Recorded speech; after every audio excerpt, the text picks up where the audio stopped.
Late at night, the girl was about to go to sleep, but suddenly, she felt something in her bed. Without thinking, she instinctively lifted the blanket. At that moment, a ghost was lying on her legs, staring at her. Miko dared not make a sound. Instead, she pulled the blanket back over herself. The next morning, as soon as the sun rose, Miko quickly lifted the blanket to check, but the ghost was already gone. The girl's name was Miko. Her biggest hobby was watching horror movies, but this wasn't the first time she had seen ghosts. Just the night before, Miko had been waiting for the bus. Out of boredom, she sent Hana a selfie, but then, something terrifying happened in the next second. Miko hurriedly threw her phone away. After a while, when she calmed down, Miko gathered her courage and picked up the phone again. At that moment, the chat interface on the phone had returned to normal. Miko rubbed her eyes. She thought she must have been hallucinating, but in the next second, a terrifying ghost suddenly appeared before her. It kept asking her, "Can you see me?" Although Miko was terrified, she had no choice but to pretend she couldn't see the ghost. When the ghost left, Miko realized that none of it had been an illusion. When she returned home, she found that neither her mom nor her younger brother was home. So, she decided to freshen up and then go to bed. But while brushing her teeth, a handprint suddenly appeared on the mirror. She thought it was made by her brother and didn't pay much attention, but when she looked up, she saw a ghost in the mirror. Miko had no choice but to pretend to be calm. This time, the ghost stayed by her side for half an hour before leaving. Miko was extremely scared. She hurriedly searched through all the salt in her house and placed it in her bedroom, because she had heard that salt could block ghosts. The next day, Miko, who hadn't slept all night, went to school. Her best friend Hana, as usual, pushed her from behind, trying to scare her, but when Miko turned around, the ghost appeared again. Hana looked at Miko, who was staring motionless at her, feeling very strange. Soon after, the ghost left, but when they were in class, Miko suddenly realized that the ghost had appeared again. This time, it was clinging to Hana. However, Hana didn't seem to feel anything unusual. Miko quickly found an excuse and dragged Hana to the infirmary. Once they got to the infirmary, Hana started playing with the stethoscope. At that moment, Miko noticed the alcohol nearby. So, she used the excuse of disinfecting and began spraying alcohol on Hana because she had heard that alcohol could drive away ghosts. But even after she sprayed all the alcohol, it didn't have any effect. At this point, Hana was holding the stethoscope, trying to listen to Miko's heartbeat. As the ghost got closer and closer to her, the school nurse suddenly walked in. When the ghost saw the more attractive female nurse than Hana, it immediately clung to her. That's when Miko realized this was a lustful ghost. Although Hana was temporarily safe, Miko still felt a bit insecure. After school,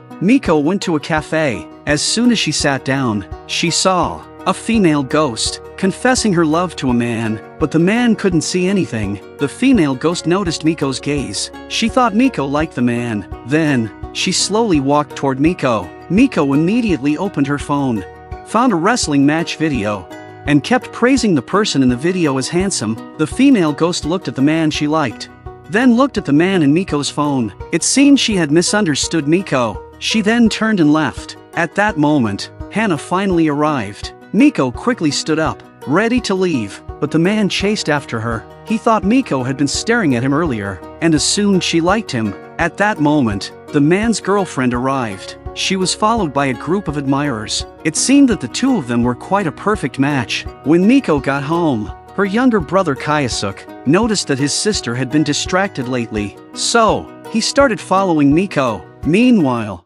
Miko also wanted to figure out why she could see those ghosts. So, she went to the library and flipped through various books on the supernatural. The next day, when Miko woke up, she prayed every day that she wouldn't see any more ghosts, but when she looked out the window, she could still see ghosts. When Miko went downstairs, she found a huge ghost circling around her family. At that moment, Miko seemed to have already gotten used to the existence of ghosts. She took an ice cream from the fridge and placed it in front of her father's photo. It turned out her father had passed away long ago, and her father, who was in another world, had no idea that his daughter could see him. That day, Miko had just arrived at school when her classmate Yuria lured her into a storage room. A few ghosts crawled out from a basket nearby, because, according to Yuria, after following Miko for a few days, she had discovered that Miko could perfectly avoid some ghosts. So, Yuria deliberately scattered some bottle caps in a dark and damp corner, hoping to attract these ghosts. Her goal was to make Miko admit that she could see these ghosts, but Miko refused to acknowledge it. Yuria told her that she also had the same ability as Miko, but Yuria didn't know that she could only see small ghosts, not the big ghost behind her. As the big ghost got closer, Miko immediately grabbed Yuria by the throat and tightly pinned her to the ground. It was the only way she could think of to make Yuria stop talking. Soon, Yuria lost consciousness. Miko thought, since Yuria couldn't see those big ghosts, there was no need to burden her with it. So, she only told Yuria that she must pretend not to see the ghosts. After saying that, she left. But in Yuria's eyes,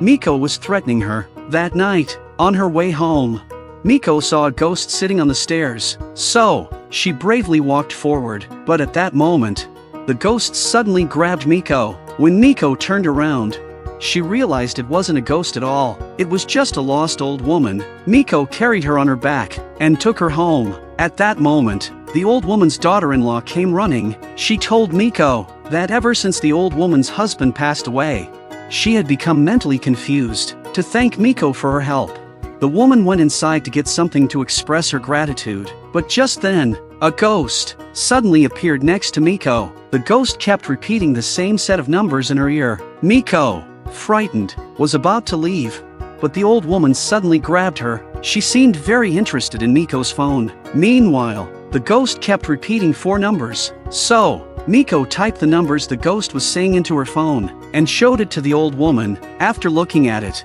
the old woman walked straight inside and used the numbers to open the safe. She took out a comb her husband had given her and tied up her hair. At that moment, her mind became clear again. The ghost waiting outside approached Miko, said thank you, and then left. That day, the usually gentle and well-behaved dog barked fiercely at Hannah. After Hannah left, a black mist appeared in the dog's eyes. The mist then transformed into a huge ghost that followed Hannah, but this ghost dared not get too close to Hannah because, at that moment, Hannah was radiating an immense life force. The first to notice the life force emanating from Hannah was the fortune teller, the old woman Mitsui. She had a feeling that Hannah would soon attract the attention of ghosts, because human life force was like a powerful tonic to these ghosts. But while strong life force nourished the ghosts, it could also harm them. So, this ghost dared not approach her. Instead, it grabbed a small ghost at random and threw it at Miko. The small ghost was instantly burned to death. Hannah took out some bread and took a bite. In an instant, her life force became even stronger. Although Hannah couldn't see the ghosts, Miko could see everything clearly. This ghost was even scarier than any she had seen before. So, Miko cancelled her plan to watch a movie and took Hannah to a shrine up on the mountain. Miko prayed very earnestly, hoping the gods would help Hannah drive away the ghosts, and wishing she would never see those ghosts again. As soon as Miko finished her prayer, 2 golden small deities appeared next to the ghost. The small deities began chanting incantations. In the next moment, the ghost's arm was suddenly severed. The 2 sides then erupted into a fierce battle, but the small deities were clearly no match for the ghost. Hannah couldn't see anything that was happening. She only thought the scenery around them was beautiful. So, she dragged Miko into a selfie. Just then, a giant deity suddenly appeared. A huge hand then crushed the ghost's head. Miko was stunned by what she had witnessed. At that moment, the giant deity was communicating with the 2 small deities, but Miko couldn't understand what they were saying. Then, the giant deity leaned in close to Miko's ear and whispered 3 times, before vanishing. A few days later, Miko took her brother Kayasuk to the mall, but in the subway, she spotted a ghost holding an axe. This ghost seemed to be searching for something. It swung the axe at each passenger, but the passengers didn't react at all. This sight terrified Miko. Then, a woman next to her began emitting a wisp of black smoke from her mouth, and the ghost approached her. With one swing of the axe, a ghost was torn out of the woman's body. The next target of the ghost was going to be Miko. Miko's heart nearly jumped out of her chest. At that moment, the axe had already struck Miko's head. Although she wasn't injured, Miko was too scared to move.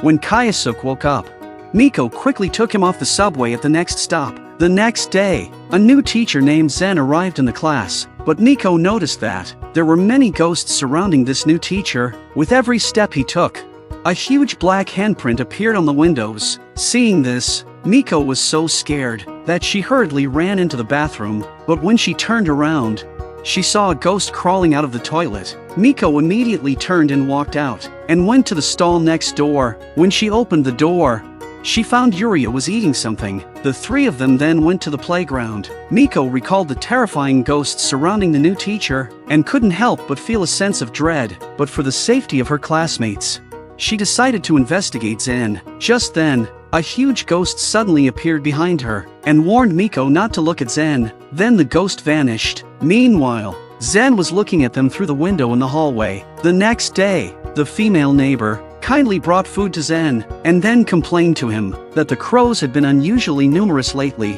which could be related to the recent series of animal abuse cases. While Zen was closing the door, the woman noticed his hand was injured, but Zen just said he had accidentally broken a cup and scratched his hand. After closing the door, Zen dumped the food in the trash can, then washed the blood off his hands before heading out to work. In class, a female student was asked by Zen to read the text aloud. At that moment, a ghost suddenly appeared beside her and kept warning her not to look at Zen. Miko saw this scene clearly and thought that as long as she didn't look at Zen, the ghost wouldn't focus on her. But to her surprise, Zen soon made her answer a question. Seeing the ghost so close, Miko was so scared she almost cried. In that crucial moment, Hana's stomach suddenly growled, breaking Miko out of her dangerous situation. Hana was so hungry that she asked the teacher for permission to go to the infirmary. Miko quickly helped Hana and decided to accompany her. After class, Yuria also came to the infirmary.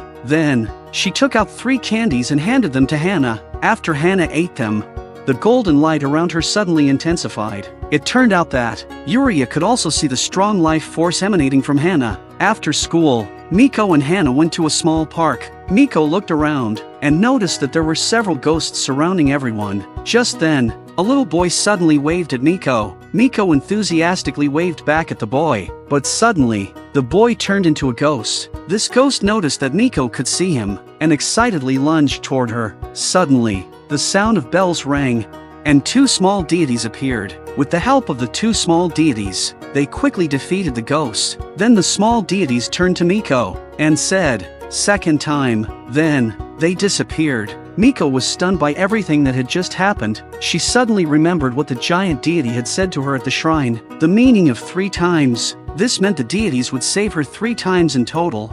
And now, she only had one more chance left. The teacher, who seemed gentle and handsome to others, appeared completely different to Miko. He was always surrounded by the ghosts of cats, and recently, there were more and more of them. For the safety of others at school, she knew she had to figure out the truth behind it. After school, Miko followed Zen discreetly. However, there was always a terrifying ghost attached to him, constantly warning others not to look at Zen. Miko noticed that Zen always intentionally walked down remote, deserted alleys. Soon, she followed Zen to an underpass. Just then, Zen suddenly reached out toward a small cat. Miko hurriedly stepped forward to stop him. At that moment, the ghost behind Zen jumped out again. Miko was so frightened that she kept retreating and picked up the small cat, then turned to run, but she tripped and fell to the ground. At that moment, Zen was already behind her. Just then, the small cat suddenly ran into the street, but as a speeding car was about to hit the small cat,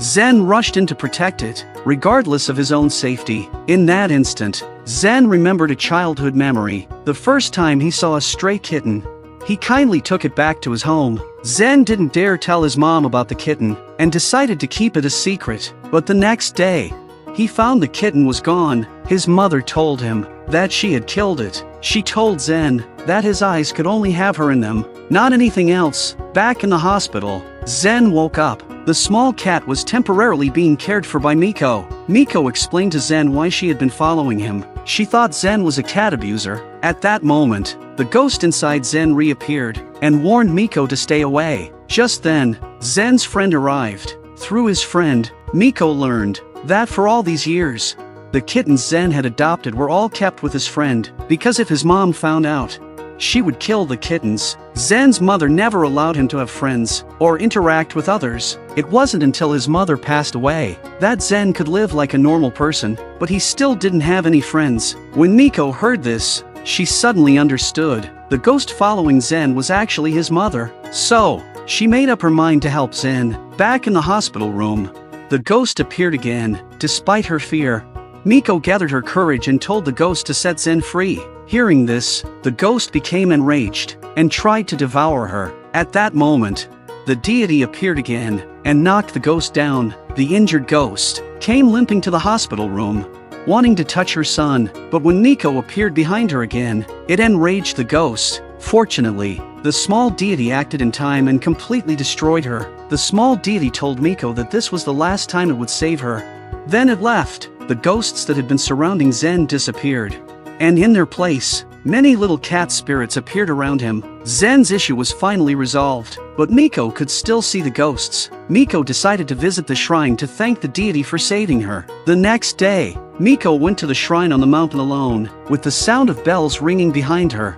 The two small deities were already standing behind her. The large deity also appeared. Miko placed the offering she had prepared, but she felt that the deity behind her seemed unhappy. So, Miko added more offerings, but the small deities became even angrier and made the food on the plates rot. Miko thought that her offerings weren't good enough, so she took all her pocket money and placed it in the donation box. But then, the deities suddenly transformed into a more terrifying form. When Miko looked up, she saw countless ghosts suddenly appear. At that moment, the deity, now transformed into a monster, slowly moved toward her. Miko suddenly opened her eyes and realized that everything had just been a dream. As she prepared to go to school, her late father still greeted her. On her way, Miko could still see various ghosts, but now, Miko had learned to face these terrifying things with courage. As usual, Hana jumped out from behind to scare her. And now, they had a new friend with Yuria.